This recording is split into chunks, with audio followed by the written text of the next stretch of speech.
Actor, musician, husband, dad, all words that describe our next guest. John Stamos is also a host, a role that he's taking for a second time this year. He'll lead the coverage of PBS 4th of July celebration known as A Capitol Fourth next Thursday night. We are very excited to welcome John Stamos to Better Connecticut. John, thank you so much for being with us.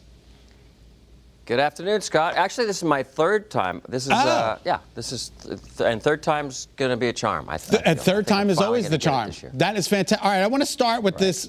Your couch in your home is sturdy, funky, and cool like you.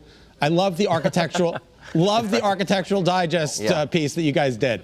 You did? It was fantastic. Yeah, I was leery about doing it because it's a weird deal. You know, they come into your house and they look at every closet, every drawer, and they go, "What's this?" Well, you know, I'm selling that house, so I thought they said, "Well, do that." About halfway through, I was like, "I don't know about this thing," and then my wife sort of took over. It was fun. But I love the part. What are you gonna do, Scott? I love the part where your dad, he wrote that life isn't very long and a man doesn't have many great moments, but you've given me many. Talk to us about your dad. Wow. He sounds like a remarkable man. Well, thanks for remembering that. That was this. There was this letter that he wrote me in the 90s, and he wrote it and he faxed it. You know, because I was in Yugoslavia, I think, and when he was dying, he was in our home, and I was going through his drawers to see if he had anything I could save. He wasn't he was a very simple man in a good way. He didn't have jewelry and stuff. But I saw this letter. I was like, what? And it was that. He was just a great father. And if I could be, 1/10 of what he was to me, to my son, I'll be a happy man. He was a great example of a good father. Yeah, that's really awesome. I'm glad that you were able to share that moment. That's really terrific. Did you work in your dad's restaurants even when you were acting at General Hospital? Yeah, I got on. Well, yeah, I was working at my dad's restaurant mainly on Sundays, and then I got General Hospital, and the show started to air, and I said, you're my Sunday guy. I need you. And I think he didn't think that the acting was really going to continue on, so I stayed, and then finally, the show was airing, and kids were coming around. I said, "Dad, I'm famous. I gotta quit." But I think he knew better. I think he was using me to sell hamburgers. That was great. But it was about discipline and work, and he laid on some pretty good rules for me. That's awesome. All right, so Billy, your son, is he going to be at the Capitol Fourth? He is. I brought him last year, and he was just like 4 or 5 months old. Because I said, well, I don't think I could do it last year because I have a new kid. And they said, bring him, we'll fly him out. So, but this year he's excited because we're celebrating Sesame Street's 50th anniversary. So the Muppets are going to be there, and I'm going to introduce him to Big Bird.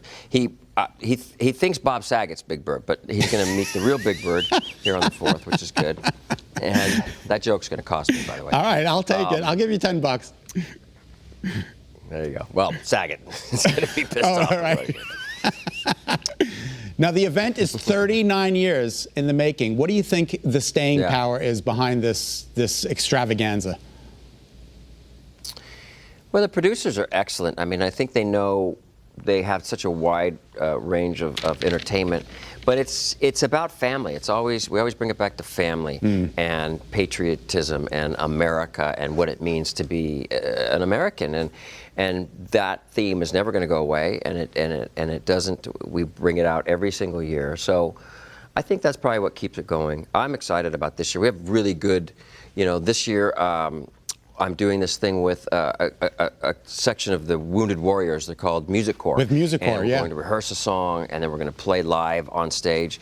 We have the Muppets, we have Carole King, we have Keala Settle, who I love. We have some great country artists. It's a really well-rounded show this year. The OJs, are the OJs? Is that this year? Oh, I can't wait. The OJs are there. It's going to be good. Are you going to watch, Scott? Yes, and well, I'm watching for you, but I'm also watching for Vanessa Williams. Is she one of the guests that's going to be there this year? Williams.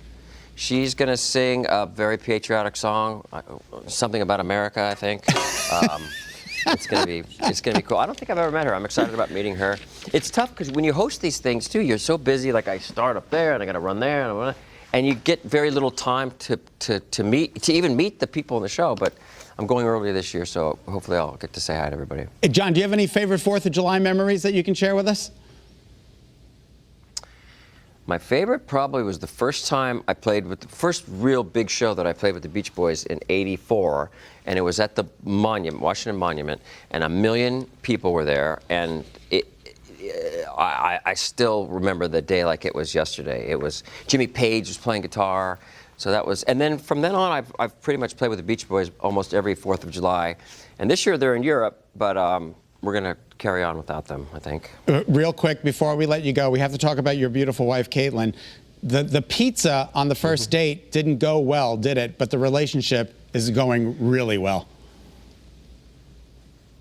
I'd say, yeah. You know, I met her, I was doing an episode of SVU, and I was playing this character who was obsessed with children, and he wanted to spread his progeny, so I was getting like all these women pregnant, and she was the last one, and I'm poking a hole in a condom, and Ice-T kicks the door down, and you know, and that was like 7 years ago, and it took me a while, but eventually I got her pregnant, and we had a baby, and we're married, and so it's all working out just fine. It really is, and it's, you know what, little Billy boy. We are so happy that you spent some time with us on Better Connecticut. Thank you so much for your time. Good luck with the show.